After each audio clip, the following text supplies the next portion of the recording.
All right, appreciate it, Zach. Can everybody hear me okay? Give me a bunch of emojis, some clapping or some hearts if I sound okay. Awesome, I see a few. Now we're technically interactive, right? And so I've got an interactive talk and presentation going here. Thank you very much. So I'm really excited to be here this morning, partly because this is my first talk or first presentation in VR. And so it's a lot of fun, pretty cool. I do have a little bit of a headache coming on, but I will try to power through that. Also, I'm very, very passionate about technology, especially geospatial technology. And so I'd love to start and give you a bit more perspective about where I'm coming from and sort of the angles I'm going to bring with this talk. I do a lot of talks like these in the private sector where I'm bridging that divide between agriculture and ag tech with a lot of startup companies based out of California.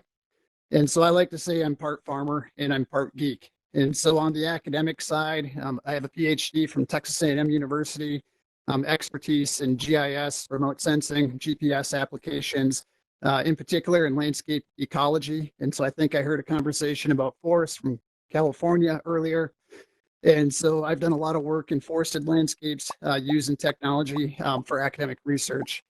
Now, on the academic side, I'm teaching a lot of upper level GIS remote sensing courses at like St. Cloud State University, and I've taught several at other MINSCU institutions.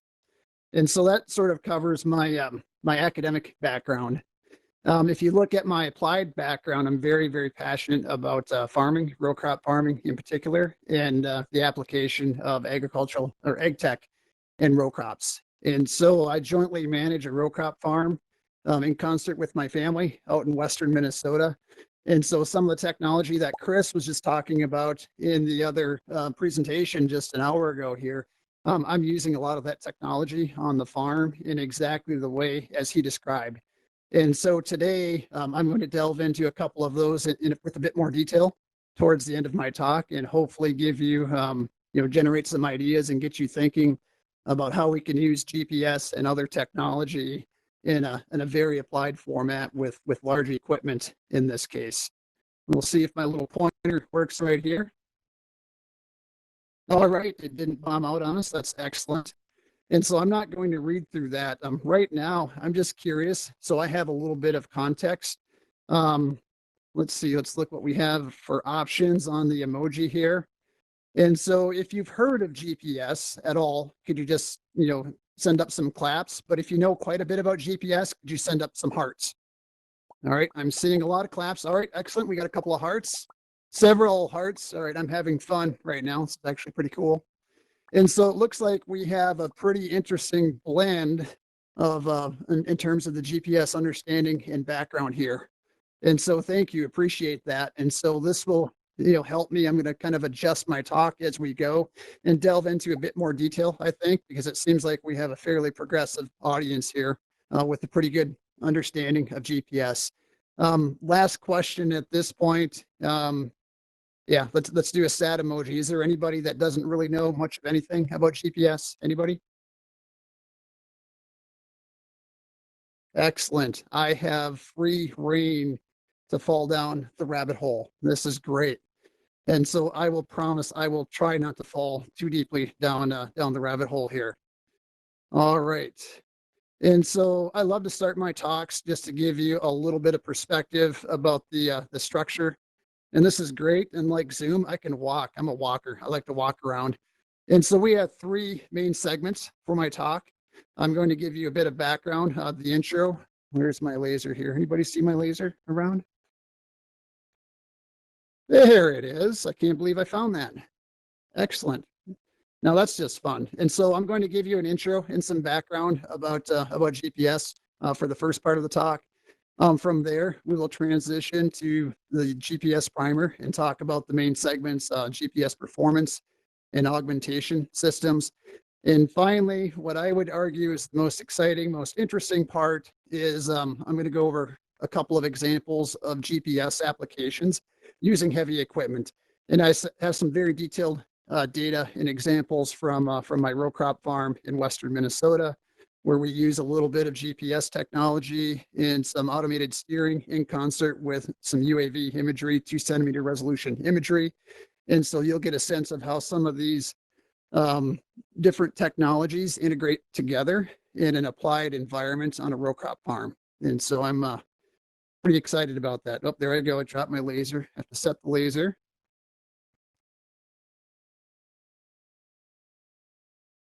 All right, for the introduction. All right, got the laser back in here.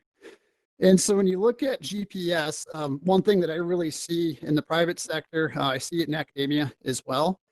People often use GPS as in global positioning system.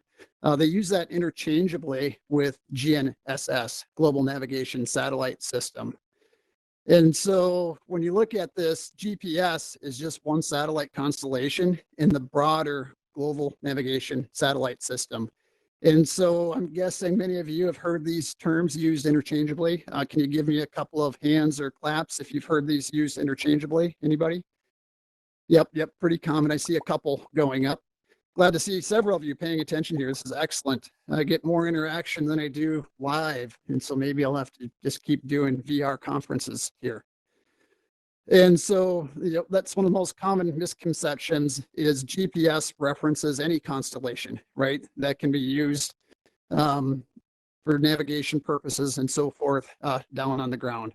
And so when you look at the GPS satellite system, that's just one constellation and part of the broader GNSS, and it provides their end users key positioning, navigation, and timing services, broadly known as PNT for the acronym. Of course, we have to have acronyms, right? We're talking tech, we're in academics, and so we have a lot of acronyms here. All right, we'll go a little next there. Oh, I thought for a second I was going to lose it, but then it saved me. And so when you look a little bit at the history of GPS, technically it's remote sensing. And so like most of the development in remote sensing, it was encouraged by conflict or war. We have a question in the back. Let's see who that is. I don't see a screen. Are you sharing a slideshow or something? Yes. Does anybody else not see a screen? Yeah, mine's black right now. I can see it. There's one in the corner that's black, but there's one in the center of the room. There's a big screen in the center of the room. Can anybody else not see you should see a little satellite in the upper right-hand corner. I can see it fine. I can't see it. I can see it. I see two stars. It's like a big green and red. I see it okay. In the center of the room. It's back. So that may be an internet issue on your end. If it slows down, something like that, the very first thing to disappear is the additional screens and the media content. All right. So yeah, worst comes to worst, you can shut it off and come back on. But I'd say just give it just a minute and see if it comes back up. And again, at the end of the day, we're going to provide these slides to everybody. Perfect. Yep. And I would just second what Zach said there. I'm happy to share the slides, and I have some embedded videos and such that we can't play here anywhere. Yeah, anyway. But thank you for making that note. Appreciate that.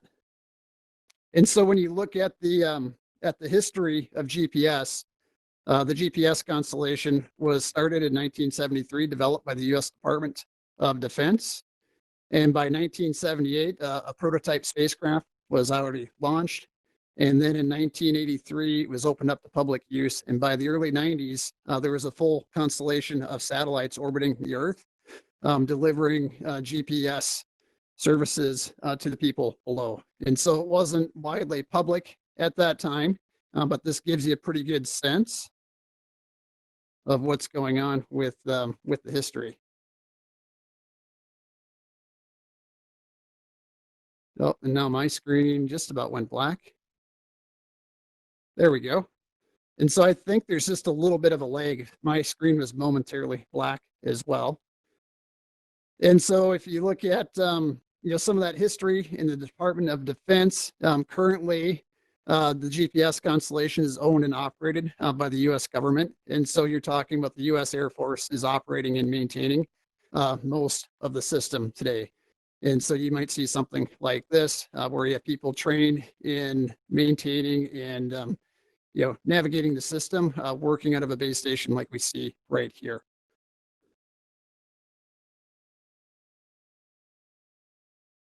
Now, here's a really interesting story. Historically, you have some just fascinating parallels between the development of technology and the access or the opening up of that technology to the general public. And so we have had a pivotal event back in 1983 that really motivated the opening of the GPS satellite constellation system to the public. Many of you might be too young to remember, but some of you might be history buffs, and some of you might have been around and experienced the event. But we had a pivotal event in 1983 where a Korean airliner veered into Soviet airspace. Obviously, it was the Soviet Union at that time, and it was shot down by the USSR military. Do any of you recall that event or learned about that event in school at all? Anybody got a couple hands going up? See some hands? Yep, a couple hands going up. And so obviously a big deal. And it's just a very, very basic principle that was violated. We take this for granted today, but we're looking at a map. There's my little pointer. I almost lost it again. We're looking at a map that was released by the CIA. And so you're looking at the simulated path of the airplane. And so you can see it veered over right here, roughly in this manner, into Soviet airspace. And the actual path it was supposed to take is over here. And so that's something, a simple GPS device, even if within plus or minus a couple of 100 feet accuracy, or even a few 100 feet, you could have avoided something like this catastrophe, right? And so unfortunately, that plane was shot down by the USSR Air Force. And so that triggered a chain of events, as you might imagine, right? Where some of the leadership in the military and all the way up to the president, they started thinking about the trade-offs of opening up access to the GPS system versus keeping it private, locked up for military purposes. And so officially later on in 1983, GPS data was opened up to public use. And so that was on executive order by President Ronald Reagan at the time. And there's, I don't know if we have any Popular Mechanics readers in here. I'm guessing we might have a couple that read Popular Mechanics. This event was just revisited a few years ago in the June 7, 2017 edition of Popular Mechanics. And so a real pivotal event when you look at the history of GPS and kind of how we've arrived at where we're at today. And that's one of the things that I'm most fascinated about when I teach remote sensing and GPS and any of the tech in my classrooms, is just tying all these advancements with pivotal moments in history.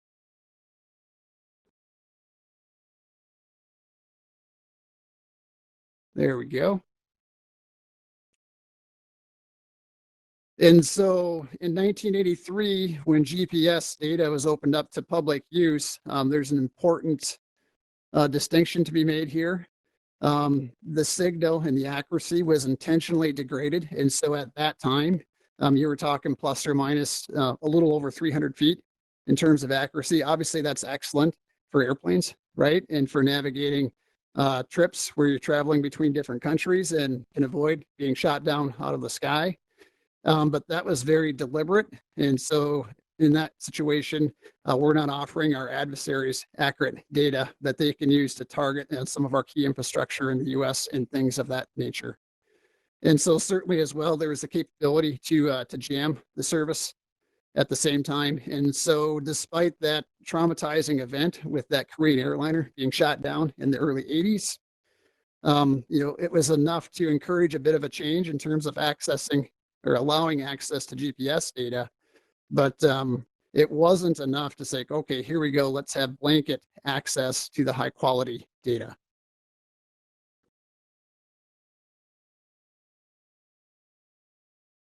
And so it wasn't until 2000 where President Clinton removed the degraded accuracy. And so he opened up more detailed access to GPS services at that point. And so depending upon the GPS device you'd have access to, that would allow users to get within plus or minus 10 feet of the actual location outside in the real world. And so obviously that's quite a shift, right? From a few hundred feet plus or minus 300 feet accuracy to 2000. President Clinton opened it up to around 10 feet, give or take. And so this is slowly, increasing, enhancing our path to using more widespread use of autonomous technologies in both the public sector and in the private sector.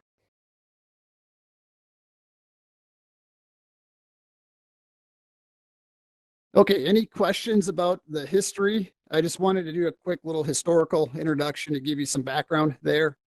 And all right, I see some hearts. Thank you. Thank you. I see a couple of hearts. Somebody's paying attention yet.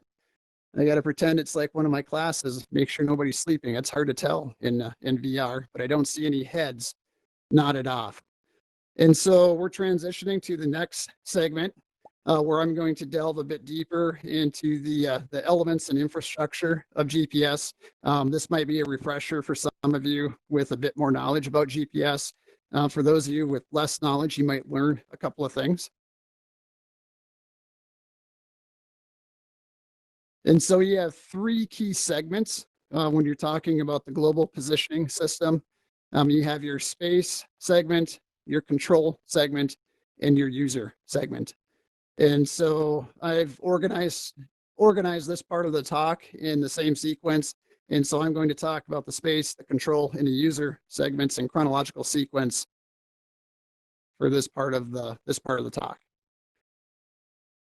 And so in terms of the space segment, this is what most people think of when they're thinking of global positioning system, right? You have satellite constellations like we see in this model over here on the right. They're transmitting radio signals to base stations and users down on the surface of the Earth.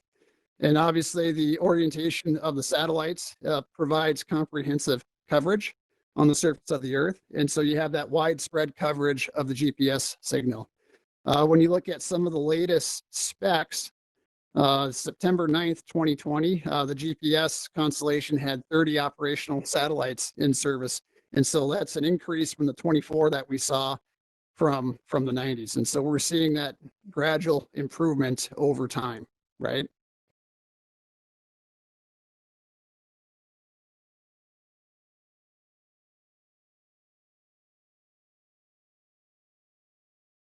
In terms of the orbit, I would say not too many people are familiar with the orbit of those satellites. And so typically you're looking at an altitude of about, 12,500 miles, give or take, for the orbit. And so all of these satellites are evenly spaced orbital planes. And so really, and this is the really cool part when you think about the design of the system, you have 6 satellites typically that are in view or, the sky view at any one given time on the surface of the Earth. And so those 30 satellites that are in the constellation right now, the GPS constellation, combined with that orbital plane that we see with the orientation relative to the Earth, cruising at about 12,500 miles above the surface of the Earth, it really gives that nice comprehensive coverage, right?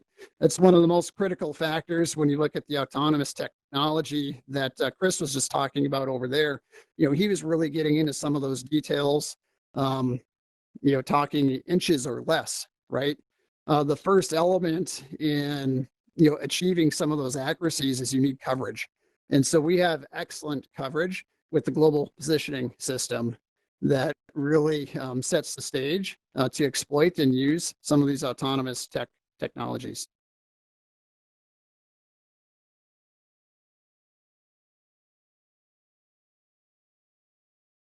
Okay, that's it for the space segment. The second segment is the control segment, and this aspect of GPS. Again, I think it's something that most people that understand GPS to some degree and use GPS, they're less familiar with it. And so in this segment, we're looking at global network of ground facilities that are in constant communication with the GPS satellite constellation. And so here with these ground facilities, I mean, they're really tracking and monitoring the GPS satellites, making sure they're functioning normally, right? Doing data checks, taking readings and things of that nature to make sure it's operational and functional.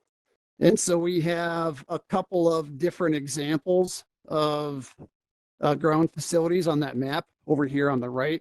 And so with the stars, you can see we have the master control station up here in the US. And then we have, some ground stations or antennas spread throughout different parts of the globe.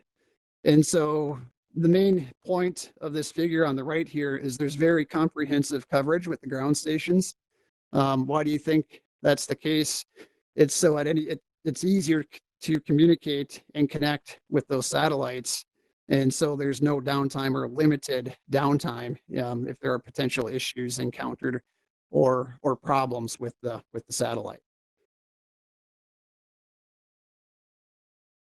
And so in addition to tracking and monitoring, when you look at the control segment and all these base stations, they're also performing analyses on the data, checking data quality for particular satellites and trying to quantify, not just get a relative sense of how good the quality is, but actually quantifying the quality of that signal and also sending commands and data to the GPS satellites to tweak things if necessary. And so really, when you look at it, it's a pretty impressive network. We have a nice model over here. Oh, I just about went outside my boundary. I'm a walker. I'm ready to just go walk to the other side of the room. I should have ported over there. And so we have a nice model over here on the right, or diagram representing how this works conceptually. You have your ground control stations over here, and you have the satellite segment up here in orbit.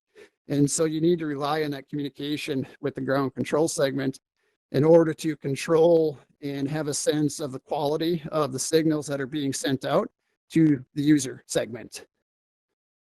And so pretty complicated process to make all of this work. I think some of us, myself included, I kind of take this for granted in my car. I certainly take it for granted when I'm in the combine that's driving up and down the field by itself, and I can, have lunch and check my classes and do other things while it's driving. And so even for me, I kind of lose the appreciation sometimes of what it takes to put all this into execution.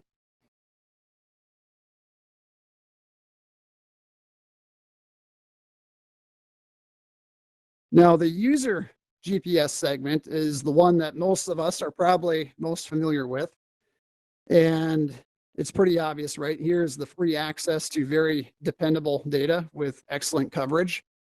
And it's obviously triggered the development of hundreds of new businesses and different applications. Obviously, precision agriculture is one, but you have many other applications like autonomous driving and some of the stuff that Chris was talking about in the other lecture this morning. And so I'm just curious to have some feedback here. Are we all muted right now, Zach? Is the audience muted? Yes, they are, but they should be able to unmute. So I would appreciate an unmute here because I have a question and I'm just curious for my own benefit. What are the top one or two areas where you've used GPS, either in your professional work or in your private life? Anybody? See, I'm trying to get something. Oh, there we go. Thank you. I use it for GIS ground surveys. So using like Survey 123 or one of those things where you can survey information and get all the attribute data for it at the same time. Excellent. What sector is that in? This is in natural resource management. All right. Very cool. Thank you. How about anybody else? Where do you use GPS or where have you used GPS? I've used it a bit. Same here. I've used it in data collection with mobile devices, Trimble handhelds, or mobile apps on the cell phone. But I also use it to document position data for our ROV, and I use it with our side scan sonar. Yeah. Oh, with sonar as well? Yeah. Excellent. Yeah. Thank you. And so these are some interesting examples that I didn't fully anticipate. Anybody else? I've I used use it. it often with UAS. UAS. Yep. Same here. All right. Another UAS in the background. I'm having a hard time seeing the hands go up. Oops, I got the laser yet. All right, Automotive for appreciate. mapping. Who is that? Here, Ben Cruz. Oh, thank Just you. wanted to say that I've used it for in automotive use, obviously for primarily for mapping OnStar and other things. Excellent. And so that's a pretty impressive example. And so I appreciate everybody contributing there. Kirk, you know and I would that ask you. I use it for finding my favorite fishing spot over and over again. So we got to hack into that database that you have with your waypoints. No, So we're talking walleye or bass? I'm not going to speak. All right. Appreciate the interaction there. And so if you haven't already, please mute again. We do get a little bit of background noise. And so really when you look at it, and this is a classic example, it's really become involved or embedded in our daily lives, both from a personal perspective and also from a professional perspective. And so we've already talked about some of these examples, but obviously we have location-based apps and phone and GPS navigation, anything from cars to heavy equipment and airplanes and UAVs. And so this is a classic representation of what most of you have probably encountered or experienced on some level. Although I would imagine few of you have encountered heavy equipment being driven and using GPS technology.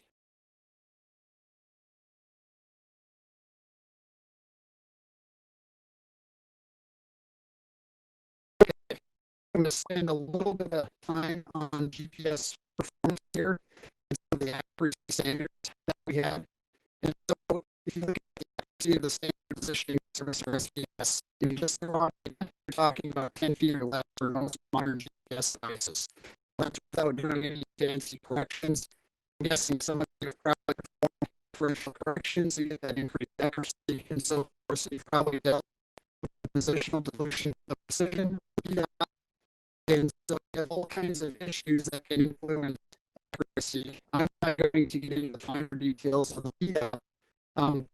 Conceptually, coverage, quote unquote, coverage, similar to what we see over here. We have a good PDAP in that situation. We have a lot of coverage with our Skyview satellites there.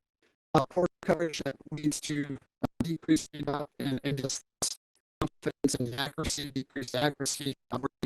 Satellites. You're still talking to enough satellites to get your GPS position. But when they're clustered, like you see over on the figure, accuracy suffers. And also a couple other examples around here, objects, buildings, trees, and so forth. Some of you use GPS and natural resources.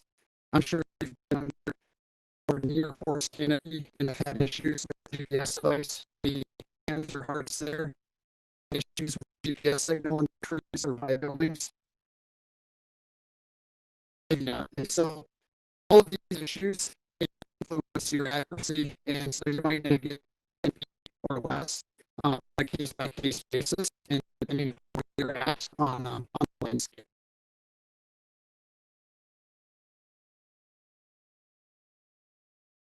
I'm having trouble with audio. Is anyone else, the instructor, For saying that, really chopped up?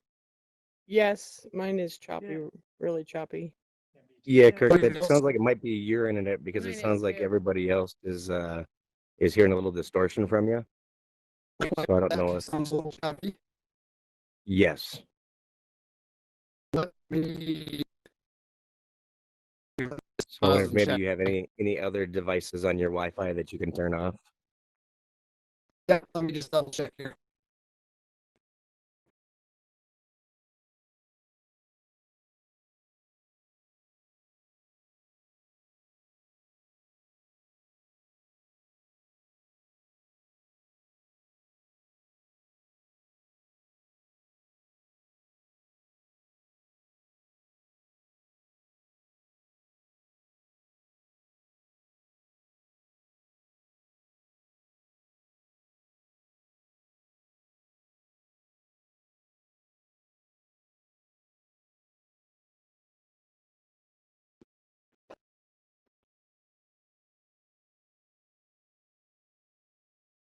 sound any better? Go ahead and speak again.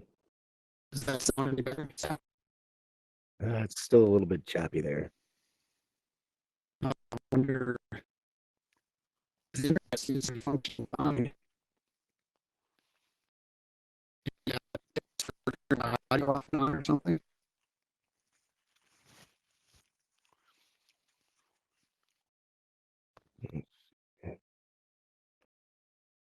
Well, that's so choppy. Yeah. I wonder, do we dare have them try to leave and come back? That's what I was wondering.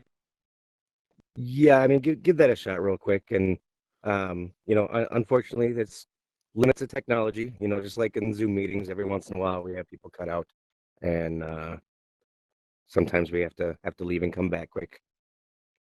I will try that. I will try to leave and come back. Yeah.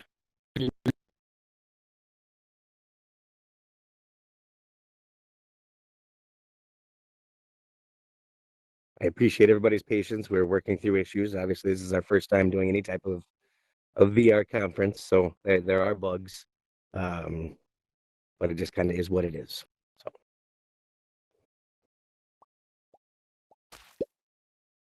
I appreciate the hearts there, Heidi.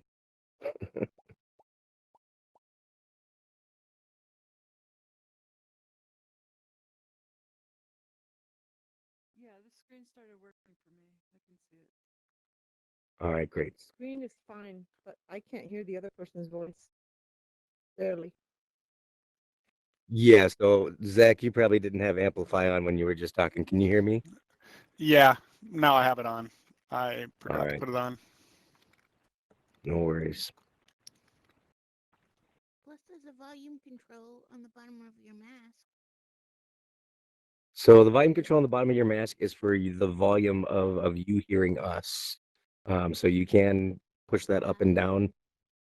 There's also another control on the left side bottom, and that kind of adjusts based on the spacing of your eyes. So sometimes it makes things a little more comfortable for you if you can kind of adjust that a little bit.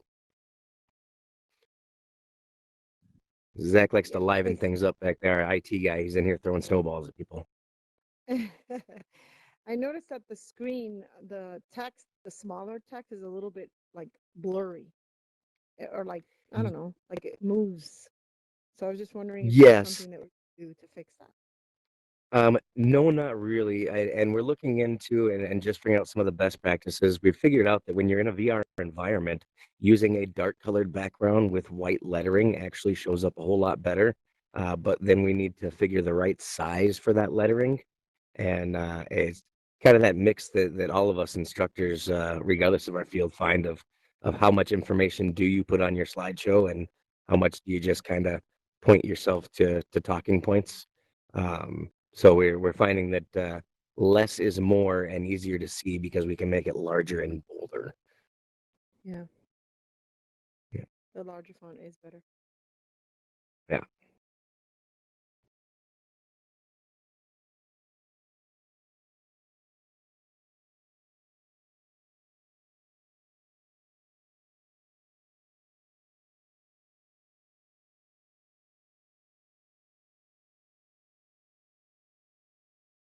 All right, so it shouldn't take them too much longer to get back in here. So as you move closer, if you were to stand up here where I am, they actually become very, very clear. But obviously, ideally, we want people to be in the back of the room and still be able to see it just fine.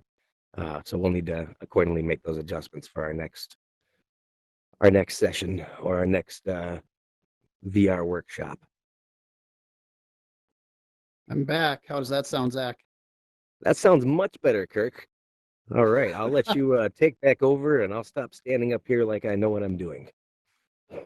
It's just going to take a little bit. I see a bunch of stars. I'm guessing all of you can see Yeah, the deck. Yeah, it's probably yeah, going to it'll take a just bit take a second to for you to load up. load. I'm just glad I'm back and that it sounds The clear. slide that you were on was the GPS primer. It has a lady in a pink shirt on it. Oh, excellent. And so we were talking about end users and user quality with GPS accuracy, right?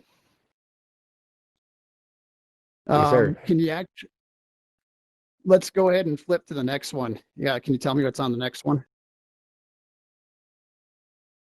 It says augmentation, and then it basically has a GPS accuracy augmentation. You are here 10 feet, and then a circle that says 50 feet. Okay, and so when we're talking about augmentation, so we're transitioning here. Augmentation, there are several different techniques and mechanisms to improve your GPS accuracy. And I'm guessing on this slide, there's RTK on it. And I'm actually going to pull it up on my desktop at the same time. So on this one, So we're seeing WAS and Starfire.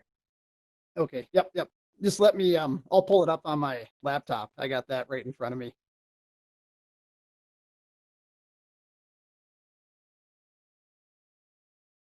Give me a second.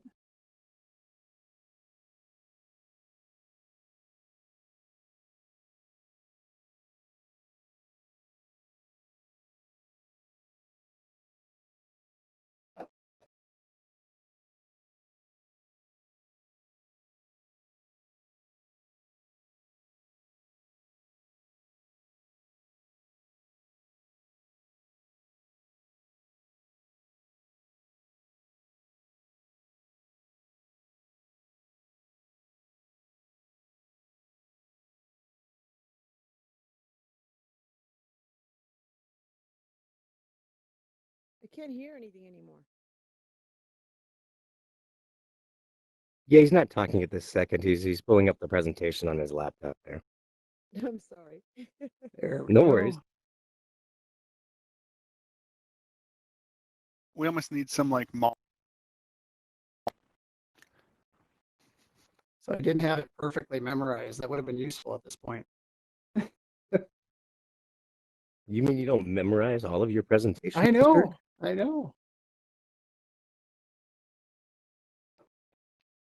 All right. Can everybody hear me okay? Yes, sir. Awesome. I got it pulled up. And so Zach, you can change the slides while I'm talking, right? Because I can't interact with my, with the panels, with the buttons. Yeah, Yeah, I no can do worries. that. Just next slide. Awesome. Go ahead, Plato. Yep. And so that'll work out great. Sweet. And so I'm on the augmentation slide right now, GPS primer with the graph on the side that shows GPS accuracy and augmentation. Correct. So when you're looking, yep, awesome. And I'll just say next slide when I'm ready for the next slide. Sound good? Yep. And so with GPS augmentation, this is any system that's not part of the actual GPS system, and it's used to improve PNT, right? And so we have a lot of different options in both the private and the public sectors. What's really exciting about GPS augmentation is it really gives the ability to dial down that accuracy really, really well. I mean, to 2 centimeters or less compared to that 10 feet. And so when you're looking at that conceptual diagram over on the right, your broad GPS accuracy, could be as bad as 50 feet in a lot of cases. And in this example, augmentation can get you to 10 feet. Well, with modern augmentation systems, there's the capacity to decrease that circle of 10 feet down to 2 centimeters or less. And so certainly in those situations, we can do fully autonomous driving if we have a real-time system tied into augmentation GPS data, and it can communicate and drive that equipment with great precision. Next slide, please. And so one of the most well-known augmentation systems is the Wide Area Augmentation System, or WAS. I'm guessing most of you in the room have heard of WAS or used it. And so it's run by the Federal Aviation Administration, or FAA. And so originally this was used for aircraft back in 2003. That was the motivation. But since then, there's been widespread applications in other sectors. And so when you're using the WAS system, generally you're talking of improving your accuracy from 9 or 10 feet, plus or minus 9 or 10 feet, down to about 2 feet, 2.3 feet or less. And so with the diagram that we have there on the right, you can see several different reference stations for WAS all the way up into Alaska, and we have excellent coverage in the conterminous United States. And so that is excellent for improving the quality of that regular GPS signal. Next slide, please. And so another popular option, especially when you're talking about the ag sector or big equipment and construction, is Starfire. And so this is something else developed in the private sector. In this case, this was John Deere and NAFCOM, and so a joint partnership between them. And so when you look at the improvements with the Starfire system, it's much more accurate than WAS. And so with the SF2 Starfire system, you can get, plus or minus 2 inches since 2004. And so if you look over at the diagram on the right, we have a classic example of how this is modeled or displayed. Oh, it looks like perfect. I can see again. And so if you look at the figure over to the right, this is a classic example of the setup in modern farm machinery. And so we have a combine right here. We got the Starfire receiver on the cab with the little yellow bubble on the cab. Here you see the monitor that's inside the cab. And so you have all the communications in 3D RTK set up, indicating that the Starfire system is functioning properly. And so that is enhancing that very general GPS signal from the GPS constellation, plus or minus 10 feet accuracy. That Starfire system is enhancing that data and increasing the accuracy to plus or minus 2 inches. And so that allows, when you have the pod mounted on the combine, auto steering at plus or minus 2 inch accuracy going up and down the field. And so pretty cool and a great advancement on the farm.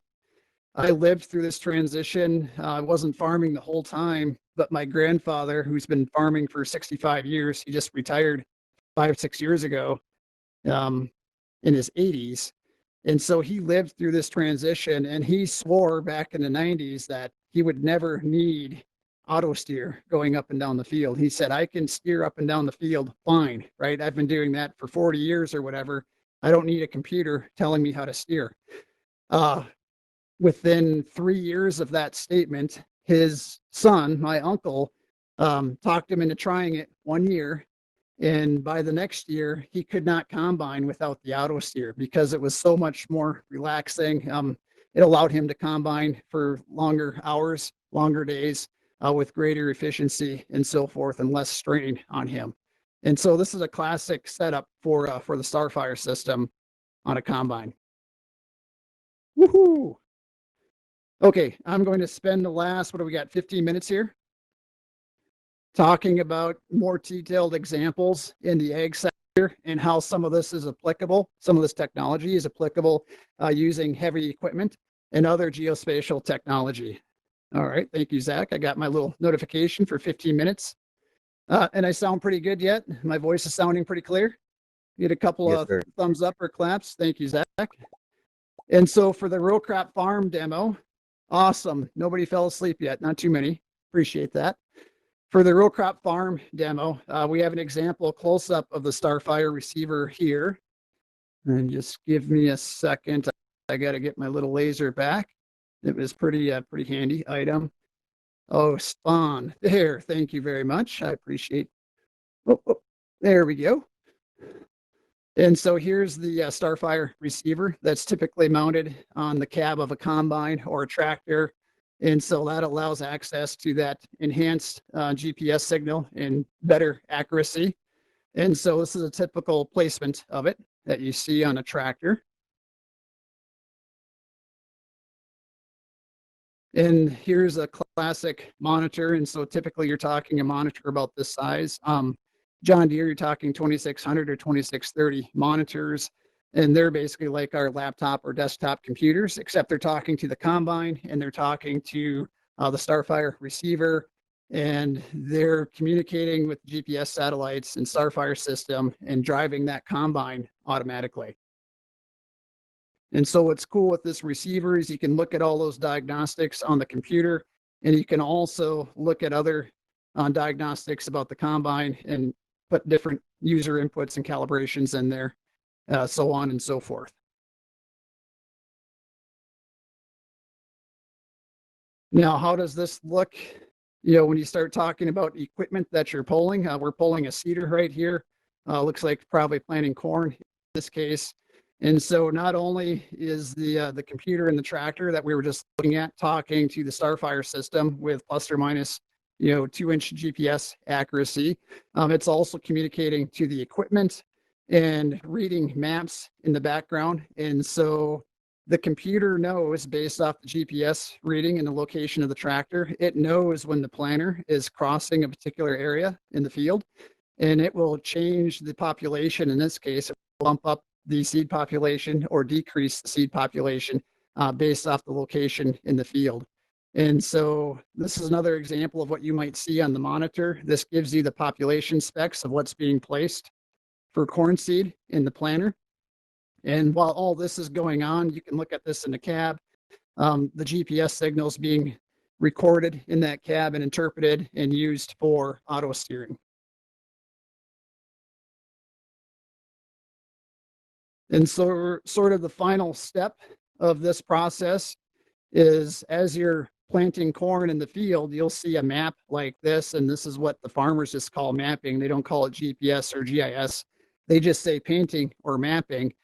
And so by mapping, they're implying that the computer knows where all these different populations have been planted. And so in the dark green, we have a higher population. In the red, we have a lower seed population. And so you're literally making that map, populating that map with GPS data from the Starfire system in concert with that 2600 or 2630 monitor. And so visually, you can see that. I have a little video here for those of you that want this later on. This will actually play so you can see that tractor painting as it's reading the GPS device and planting as it's going up and down that field. Pretty cool. Do you want to play your video or no? That would be cool. Can we play it? I tried playing it earlier and it wouldn't play. Hey, ask and you shall receive. Thanks, Zach. That was very prescient timing. So yeah, you can see. Can everyone see that? There, the combine's right here. You got the little icon around the combine, or sorry, the planter. And so it's painting as it's going up and down the field. And so I've done the headlands, and now we're moving west in the field. And so you have a higher population in the dark green areas, lower population in the red areas. I'm not very good with my cell phone, but I thought it would be cool to share this experience live and give you a sense of what it's like to see this technology in action. And so thanks, Zach. That was just right.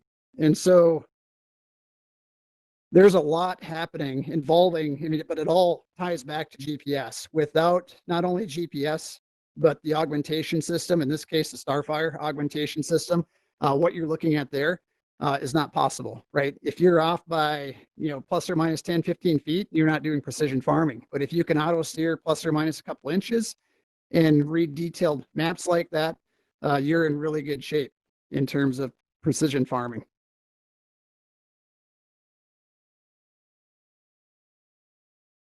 I'm going to jump ahead a little bit because I know we're getting short on time.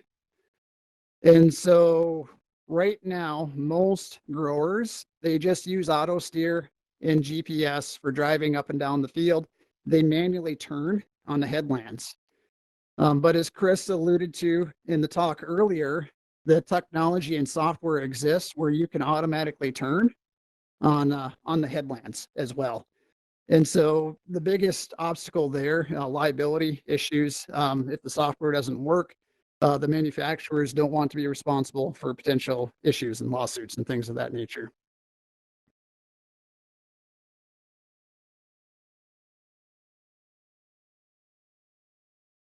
And also what's on the horizon is Chris had an example here as well. And if we could play this video, that would be outstanding. Zach, I think I got a video here. We have fully autonomous tractors. that are completely driverless. These are mostly prototypes right now. And so it's certainly not in widespread use, in production agriculture. But the technology is there. And so I'm guessing within, can I play it up here? Oh, sorry, Zach. Can you try that Sorry, again, Zach? I couldn't find my outspace. I only have one video loaded, so I never Okay. Nope, that's must cool. have seen this link, but Nope, that's that would, cool. And so okay. I do have video of this. And so if you're interested, don't hesitate to ask for the full deck. And I have video links. But yes, and so the capacity is there right now, the technology for fully autonomous driving, plus or minus, it's down to 2 centimeter, not 2-inch accuracy now without a driver. And so super cool. Some interesting thoughts here is what route do we go? Here you're seeing a pretty typical standard tractor that most farmers use right now. There are people on ag Twitter. If any of you on ag Twitter, there's quite a following of tech on ag Twitter. And so you have some fairly progressive farmers out there that are experimenting with fleets, like autonomous fleets of much smaller vehicles to do exactly what this tractor is doing, which is planting. But with the fleet model, there's a machine that represents one row. And so much, much smaller than the tractor, running on a lot of the same technology.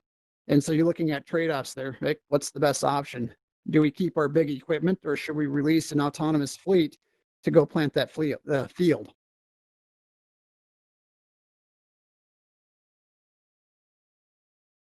All right, this is the piece I wanted to cover. And I have, looks like 8 minutes. Excellent.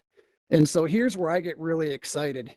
This is the combination of my geek hat that I wear, with my PhD and GIS remote sensing and practical applications, and my farmer hat in production agriculture.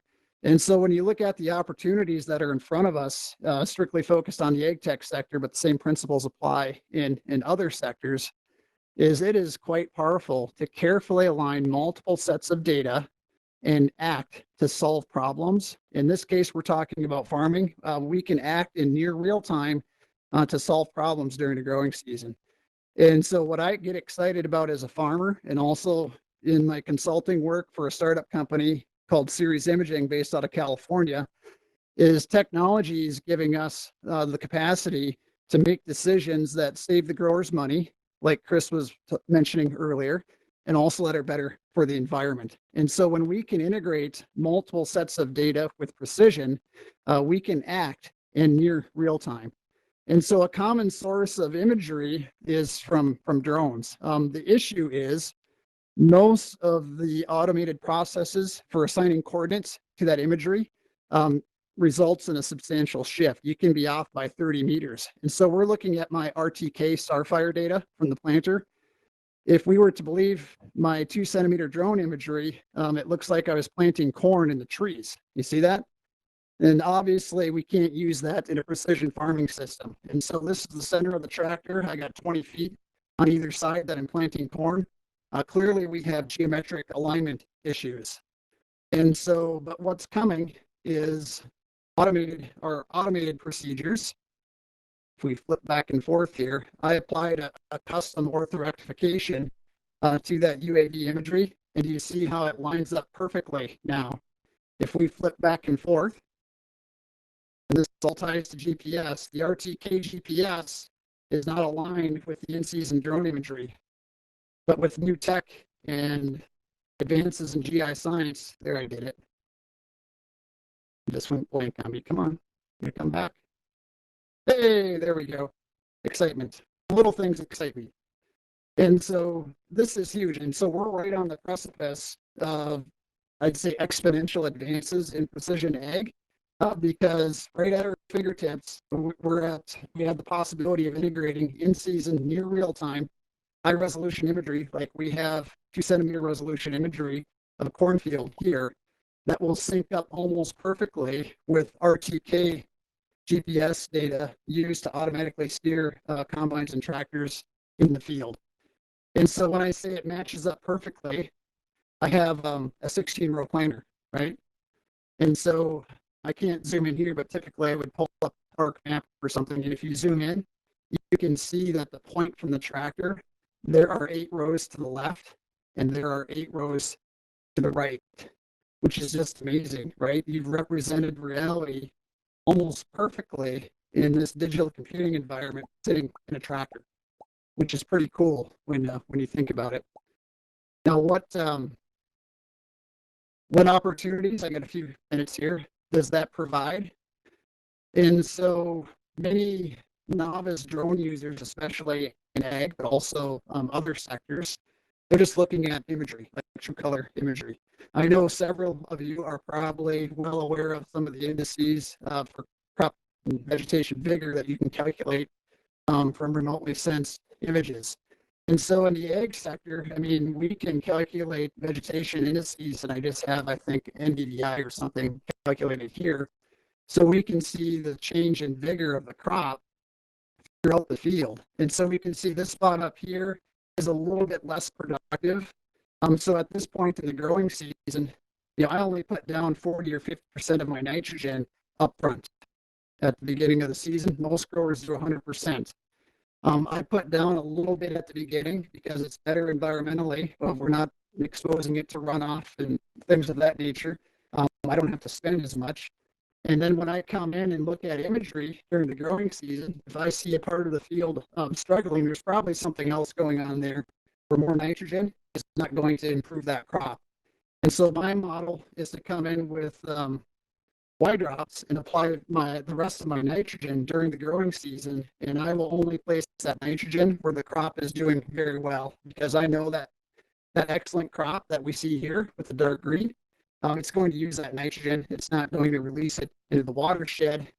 And where that crop does not need nitrogen, oh, there I dropped it. I'm not going to put any additional nitrogen in those poor spots. And so that's the classic example of how tech, really driven by GPS, and in particular augmented GPS in this case, can integrate together with other geospatial remote sensing technology to deliver a value proposition tied to the environment and also economics.